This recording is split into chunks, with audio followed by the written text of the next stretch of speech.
Hello everyone, welcome back to my channel. It's been a while since the last video, but now it's time, finally it's time to for the second part of creating your own hero in Dungeon Universalis. And in the last video I showed you that there are so many races and classes, and that there are several different attributes and skills that they have from the beginning. And now in this video we are going to use all of these skills, and not all of these skills, all of these classes and races to create a hero.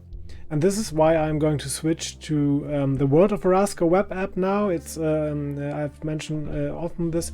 It's absolutely free to use, and will be free, so they have promised, for the creation or managing of your heroes.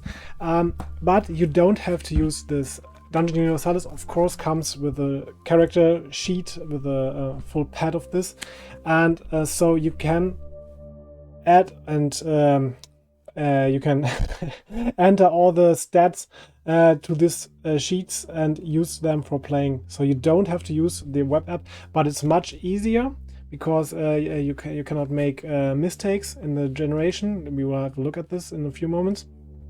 And it's on the other hand, it's really easier for me to show you this in the browser because I don't have to deal with the cards and all the other stuff. So it's a comfort thing. Okay, it's been a while since I've been made videos, so please forgive me for my talking. Okay, I will go and switch to the browser. Let's see.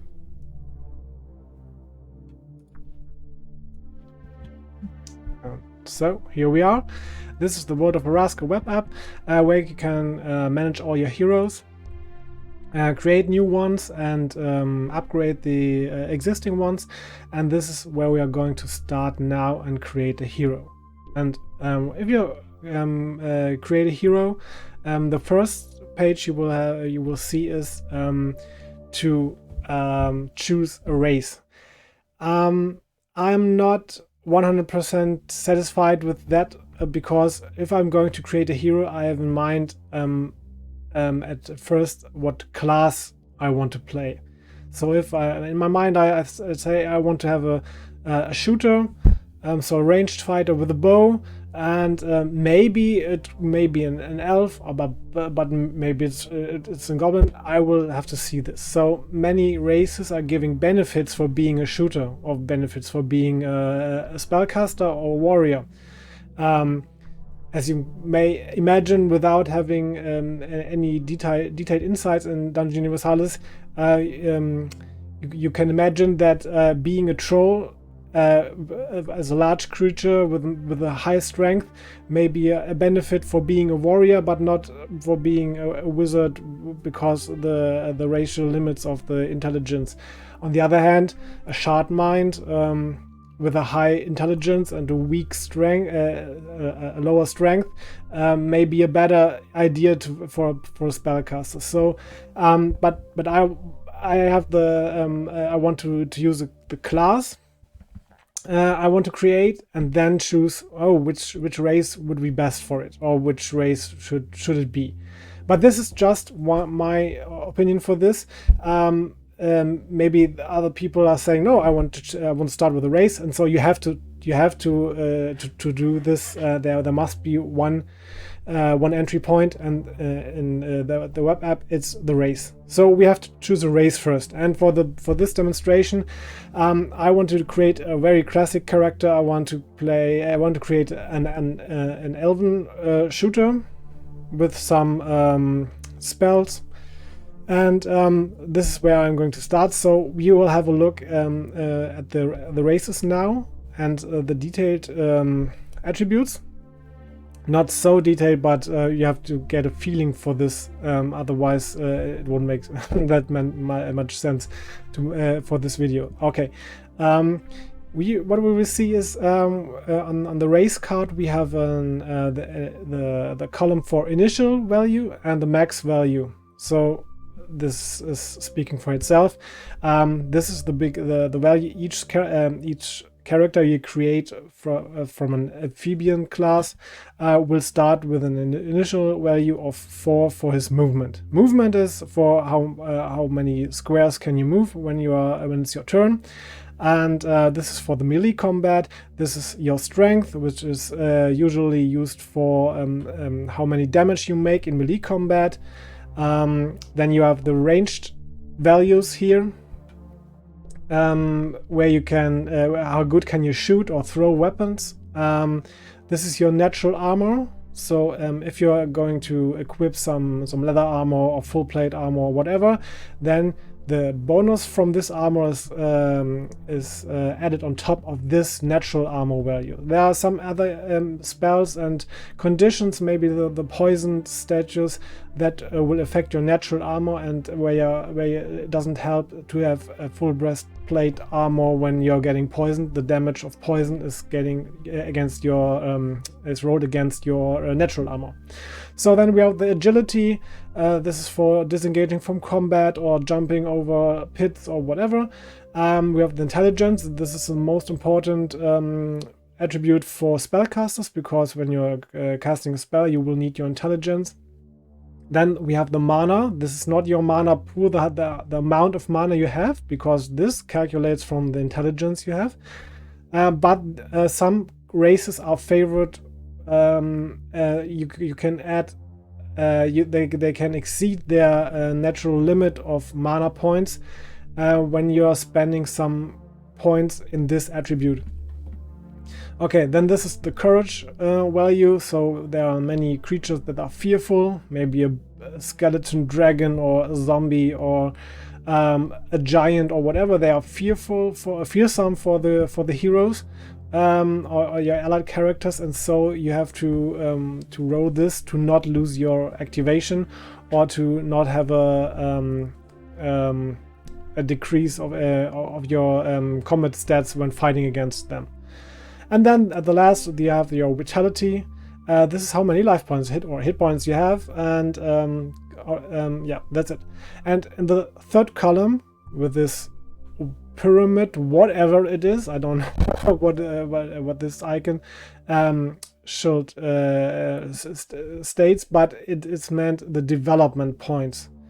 The development points are the feature of Dungeon Universalis you will always use when you're creating or leveling your character up during the spending experience points. So you can later, when you're already playing, you can convert your gained experience points into development points, and then use these points to increase the attributes.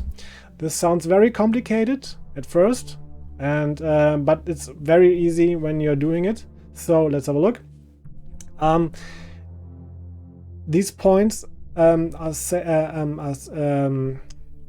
meant to how much development points you have to spend if you want to increase this value by 1. So this easy example, if I want my amphibian hero to not have an initial value of 4 but a value of 5, which is also his max value, he cannot exceed this by natural, by increasing, but maybe by skills, but not by just increasing.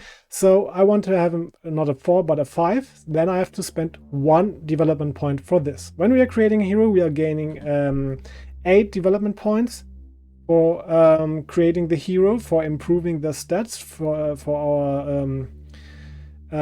what we want to have them for which direction. Maybe we want an elven ranger or an elven fighter, so we want to power his melee combat or his shooting, or we want to have an elven spellcaster, so we want to boost his intelligence or his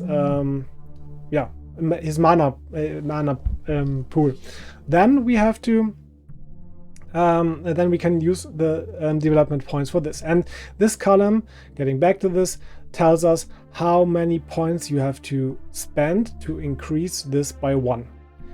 So when we want to increase the melee combat of this amphibian guy, we have to spend 2 development points for 1 point raising up.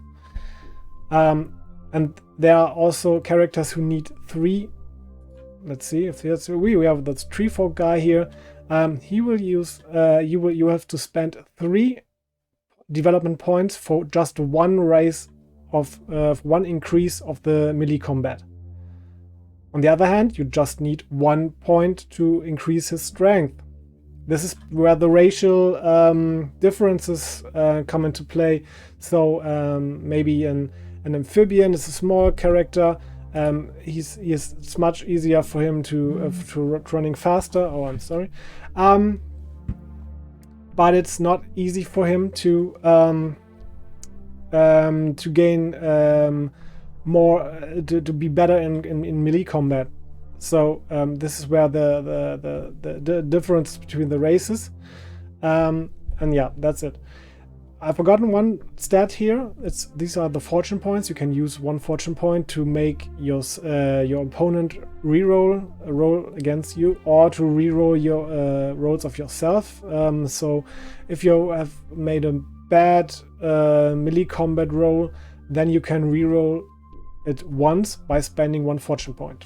And there are races that have many of these points, and there are races, let's see, that are like the Celestials. They are very powerful in other things, but they only have 3 fortune points, so everything is or should be balanced. How well it is balanced, I cannot tell you. I haven't calculated this, but let's go back to our amphibian guy. So at the bottom we can see this race comes with some skills already, with stealth, small, and pathfinder. And the ones with this the symbol here are natural skills that cannot be obtained in the by up leveling or something. You get this from the start, and that's it. There are a few exceptions, but let's don't be nitpicking now. These are the skills that this character gets by his race. And after we have chosen our race, and let's proceed with this, we're going to choose a class. And I told you I wanted to have an elf. So we have the option to choose between dark elves and good elves. And this is really important, because you have to choose an alignment for your party. And you cannot mix, you shall not mix, of course you can, it's your game, but according to the rules, you shall not mix evil and good characters with together into one party. So of course there are neutral ones, and I've already showed you this in the last video, or the good or the bad or the evil and the neutral ones. And so we have to choose, we have to think about what are the other party members, and then we have to choose if we want to have a dark elf or a good elf. Let's say we are the good one, we are always the good ones. I want to create an elf, a good elf. And so we can see, if we want to increase his vitality points from 5 to 4, you need 3 development points of our 8 development points we get, and this is a lot. The same with our strength, because the elves are more the ranged and spellcaster guys. They are not for the melee combat, at least in this game. So we have to spend 3 development points for increasing his or her strength. Okay, we also get this is some flavor text or explanation text, but we will get the skill Sharp Senses, which will increase our perception by 1. And this is these aren't all the attributes in Dungeon Universalis. They are also they are missing the perception and dexterity for detecting or avoiding traps, or searching for rooms, for hidden rooms, for hidden drawers, for traps and so, or for dismantling, for deactivating traps. You will use dexterity. Each character starts with 0 and 0 for both, and these skills, these attributes cannot increased by spending development points whether neither now nor when you are leveling the character up. You just can learn new skills that will increase your perception or dexterity. Or you can use you can buy pick locks to increase your dexterity when picking locks in doors or chests or something, but you cannot increase these values. All right, let's proceed with our elf. I want to have an elven ranger with some spells. I will choose this now. We have a class now, and there are several the classes I've already shown you in the last video, and I want to make a very classical one. Let's say we want to make him a forester. The elf as a forester will get the skills by choosing the class. He will get more skills. The battle wizard, taming animals, and scout. Scout is good, so you can ignore terrain penalties. Taming animals is good. You can acquire an animal, almost every animal before each quest without being at a kennel or a breeding ground or whatever it's called. You don't have to go to a town or settlement to acquire an animal. You are in the wild, and then you can choose an animal to be a companion for you in the next quest. This is very powerful and easy because you can acquire it with no cost. You have just to pay the maintenance, or you have to pay. Oh, forget what I've said. Let's just ignore this. I will edit this in the video and the correct. The battle wizard is the skill that allows us to be a spellcaster and using weapons and light armor, which isn't allowed for spellcasters usually. And then we're getting some more of these benefits or penalties from the class. These are more neutral ones, the yellow ones. It says the first increase of our shooting skill requires 1 less point than usual. So we don't have to spend, let's say, 2 development points for increasing the attribute by 1. So we just have to use 1, but only for the first increase of this.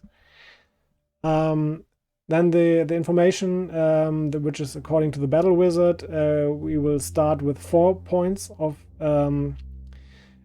mana and 2 random basic spells from one of the following laws: channeling and nature. So we cannot choose the lore. We have to use the ones that are given here. Then there are some penalties. This character will not be able to dispel any opponent spells from other spellcasters, which is a great feature of Dungeon Universalis. So every time when you're going to cast a spell, then there's the chance for an enemy spellcaster to dispel your spell and just not let it happen. And any increase of melee combat, strength, and vitality requires 1 more point than usual. So this means, just for remembering, I will switch back. I have to fast forward to the elves again. So this means this elf starts with it needs 3 development points for increasing from 5 to 4. Other way around, from 4 to 5. But when choosing the forester class, then we have to spend 4 development points for increasing the stats out of our 8 from the beginning. And when we are going to upgrade our hero by experience points, we can convert 3 experience points to 1 development point. And this means increasing the health of this elf during the campaign will cost us 4 development points, and so 12 experience points. And 12 is a lot. Typically you're finishing a quest with 1, 2, or maybe, if you're very lucky, with 3 experience points for 1 quest. So let's say you will get 2 experience points for each successful quest, then it takes a lot of time to increase the elf's health. And 4 or even 5 is not that much health in this game. So choose wisely, as always. Okay, going back to a forester. This is the forester. Can we do a fast forward here? No, we can't. Here we are. The forester. That's it.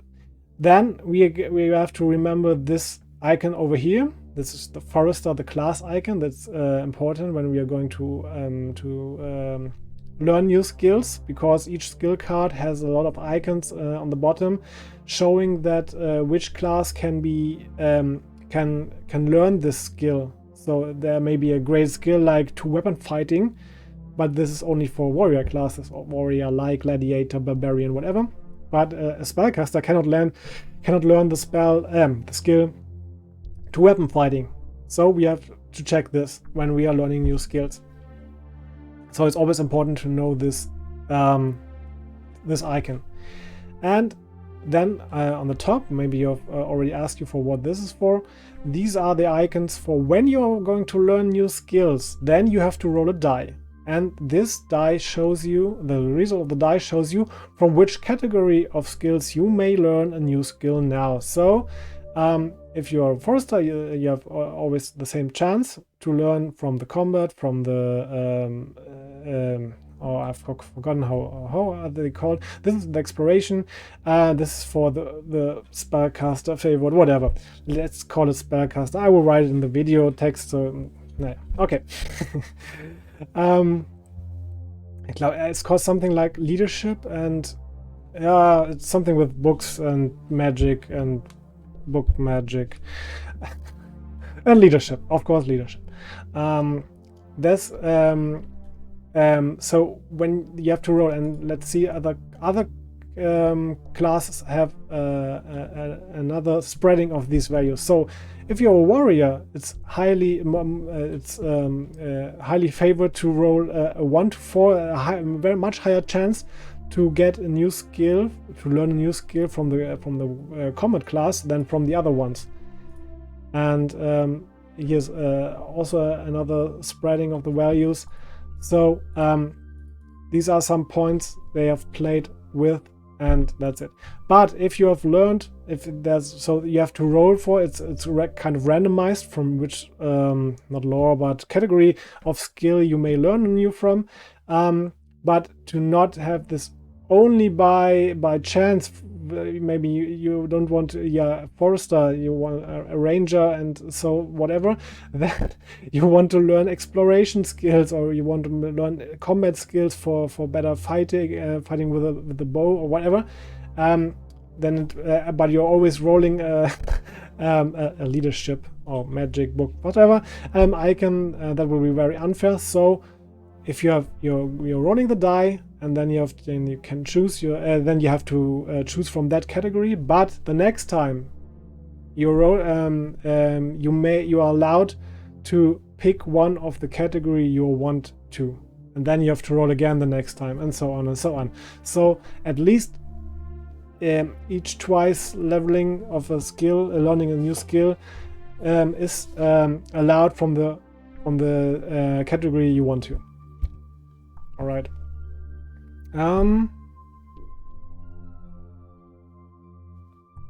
Let's see, we have a forester. Okay, let's go, and then we are going to spend the points. We have 8 points left. We can now use for increasing the attributes. And let's say we have a ranged fighter. So if you remember, the elves are one of the few races that can raise their mana pool. But this is not, for me, this is not a good idea. If you want to make a spellcaster, it's an absolutely great idea. But this is a character, this is a hero who will be a ranged fighter with the option of 2, maybe 3 or whatever spells. But he may not, because he's a battle wizard, he cannot have that large mana pool at all, and so he's very limited in this. And that's why I'm ignoring this. It's okay to have some spells to use them, but mainly I want to have him as a ranged fighter. And this is why I'm going to increase his shooting skill. And this is the column, once again, where I can see how many points are needed. And this is where I can see what about the class penalty for vitality. I now need not 3 development points, but 4. Then this is a lot if you have only 8. And then when you're going to spend these points, this is very, this is the most important thing in the video. I have to see that I'm going to mark this. A rule where there have been many discussions. I've been wrong with this. I've corrected this in the Facebook group, whatever. The idea is, after creating the hero, you are not allowed to raise your attributes more than 1 point above the initial value. So if you're starting with an initial value of let's see, of 3 in shooting skill, and I leave the character with a 3 now because I want to raise all the other attributes, then I want to increase his shooting value, and the next time I'm going to spend my experience points because I've earned some whatever, then I can use this. Then I can raise it to increase it to 4. But that's it. I can never achieve the maximum of 5, which would be allowed by the race. But it's not allowed to raise them more than 1 point from the initial value after creating the hero. So this is why I have to choose wisely which attributes I'm going to increase. So that they can reach the maximum. So when I'm going to create a hero, I will always check this is the total value, this is the maximum value. Where are big differences? So if I'm not going to raise this skill now from a 3 to a 4, I will never have the option to reach the maximum value again after creating the hero. So this is why I want him to be let's see, we have the shooting skill and the combat skill that have a 2-point difference. Then we have agility is fine, intelligence is fine, mana could be increased, but I don't want to use this. Courage also. So this these are the attributes. This is my strategy. You can do whatever you want. I want to use and I want to create them that I can reach the maximum in the end while I'm playing the game. And so I will increase these, so I will have the 4 here and at shooting and at the courage, so I have the option to reach the maximum race value in the end. And then I have 3 points left. I think if I want to have a shooting character, it should be a good shooter. I will increase this once again. Then I have 1 point left. It's also a spellcasting character. It's also it's a ranged character, so courage isn't that important to him. Courage is more important in the melee combat. Movement could be great because I want him to be a fast character to get out of the melee combat zones and whatever. So I have to choose between movement and intelligence. This time I'm going for intelligence because I have spells and I want to use them and I want to have them to have them happen if I'm going to cast them, and I want to fail the test. This is why I'm going to increase this. And now I have 0 points left. I'm done here. We go to the skills. And this is where I'm going to have a look at the skills, and then we can see that what I've told about taming animals, with a few exceptions, I can the hero can acquire each animal before a quest at the usual cost. We have to pay it. And the battle wizard, which is allowed to have light armor and a common weapon, and the mana points are limited, and whatever. And because he's a scout, he don't have the penalties for the terrain, and he also get a +1 for perception and for but only for detecting traps. And he gets a +1 for perception in general. So if I'm going to detect a trap, we have a +2 if I'm going to roll for initiative, but this also made by perception, we have to only a +1. And then we're going to magic, and these are the laws we can choose from. If you might remember from the class card, these are the laws we can choose from: the canalization and animal and vegetable control. Yeah. And then we get two by the web app. We will already get 2 random spells of this class. It's the same like drawing 2 random cards from the deck. But I will show you a great trick. We just reload the page, and the spells change. This is kind of cheating, but we can with this we can get the spells we want to, and it's only limited to the basic ones. There are superior spells, and the forester isn't allowed by a class to get that from the beginning on, some superior spells. So we can check what we have to choose a lore, and we cannot change that in the future. We have to choose now, and then we can see we will choose just what you like. Detecting evil in this case gives you +2 for perception tests while this spell is on. Or immunity, you or a friendly character gets the special skill Underworld, which gives some benefits. But if you're going with animal and vegetable control, you can have the great spell of Beast Skin, where you get a +1 for natural armor. Let's see, just for... We have in canalization, we have also a healing spell, and we can have, this is a great feature. You can have the Lord of the Beasts spell, where you can transform into a bear, a crow, an owl, a wolf, or a cat, which is a great feature because you will always carry your whole equipment with you. It's morphed into your organs, and let's don't talk about this. And then you can just transform into maybe an owl and just fly to the exit, or fly over all creatures, and then transform back into your human, elven, whatever race form, into your original form. That's a better point. And then you can shoot your enemies in the back or whatever. So this is very easy. You have to transform back, and then the enemy's turn starts, and they will turn around to you. But it could happen to this, depending on against who you are playing. Yep, that's it. And after that, let's say we are going to this. We will choose our equipment. Oh, it's going to be a long video once again. Okay. We can choose, we have each hero gets 20 coins he can spend. So we can now choose our equipment that the hero shall start from. And this is also important to know, when you're going to create a hero, you can choose from all the uncommon weapons. Uncommon weapons are those, or weapons or armor or whatever, are those with this icon over here.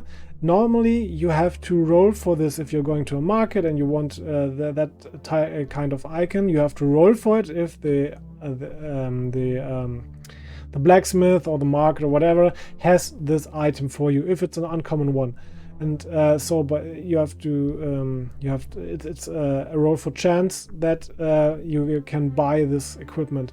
But when you're creating the hero, you can choose from everything, and so you go very you do very well when choosing a weapon or an armor which is uncommon, because you can just have it. It's the same with animals and mercenaries. You also don't have to visit a tavern or a kennel breeding ground. At first you just can say, I want a mercenary at on my side, and then I can use this.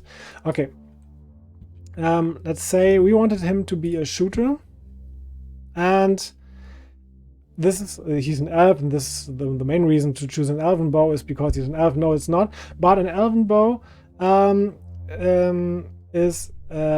makes a lot of damage, is very light. Oh, it's the same. What?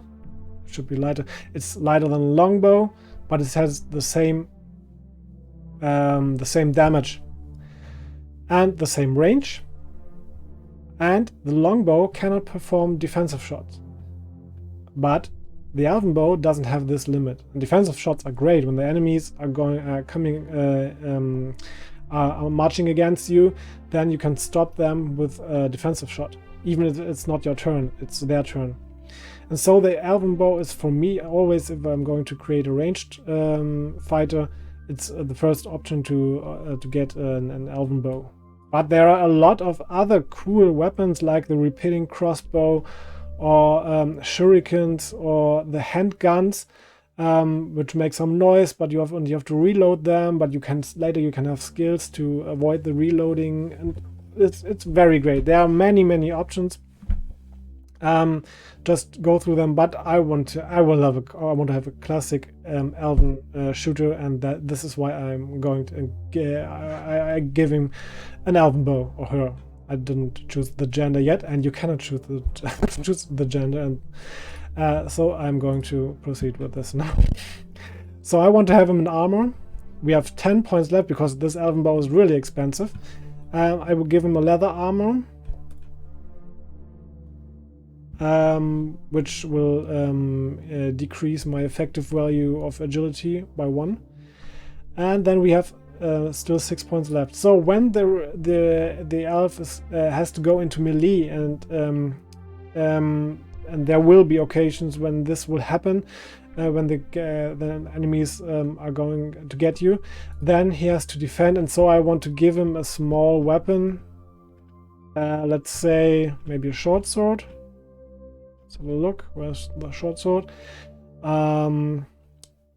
Or just a normal broadsword. This means 3 coins.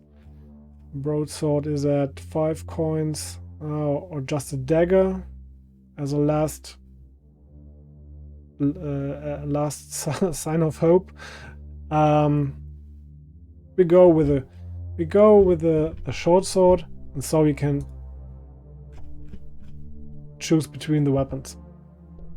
And then I want to give him some a healing potion. I cannot afford, but a heroic potion. This is great. This means you can use this heroic potion and attack twice in the same turn for 1 time, or do other great actions in the same turn. So you're not limited to 1 action. This is very helpful. And then this is it. I don't have any coins left, so I cannot acquire any mercenary or any animal to be an ally for me, sadly. But that's it. I think the elven bow is more important for me. But you can choose whatever you want. This is the great. You have just seen how many options you have to create a character that fits for you, for the kind of play you want to make. And then we finally have our hero with a great image here. We can choose another one. Let's see. Oh, here's a great, but it's not an elf. Who does look? This is the most elven forester I can imagine. We have our hero sheet. It's the same that you can use the analog one, and you can see all your equipment, your skills, your magic, your mercenaries, your animals, and you can edit these values. So you can use the app to manage the heroes after playing or while playing. So you can change your gold here, you can change your value points here, you can otherwise change all other attributes, and then you can choose add new skills. You can learn new skills and add them, and not only use the app for creating new heroes, but also for managing the existing ones. And that's it. That's you can use this from a mobile phone, and this is another great feature of the World of Araska application. You have the freedom for everything. You can combine whatever you want, and no one will hinder you in this. There aren't any limitations. Of course, there are races that have more benefits being a spellcaster, or races that have more benefits of being a ranged or a melee fighter. But you are not limited. You can do whatever you want. You can use the weapons, the lot of weapons coming with the game. You can choose your companions from the large pool of animals and mercenaries, and this is why the game is absolutely great. You can create, like in a video game, you can create the party you want. You don't have to choose from 5 or 6 heroes coming with the game like in other games, or to buy more heroes by expansion packs or whatever. Go and create your own heroes. And if you don't want to, there are 30 heroes coming with the game, and yeah, just take one of them and play and start playing. And without my long explanations, you may have seen creating a character when you have done it 1 or 2 times is a thing of maybe 10 to 15 minutes, and you have a new hero you can start from with into the campaign, and or to join the existing party. So another great feature is that you always can remove heroes from the party and put another ones into. So if a friend's coming around and wants to join your game, you can create a hero in 10 to 15 minutes and let him enjoy and join the party. And with these words, I'm going to end this video now. I think it's been a while once again, like in every of my videos. Thank you for watching this. If you liked it, give me a thumb up. If you're not, give me a thumb down, and give me and please give me a comment of reason why you like it or dislike it, so I can improve and make it better. And I hope we will see again the next time. Have a great day. Bye.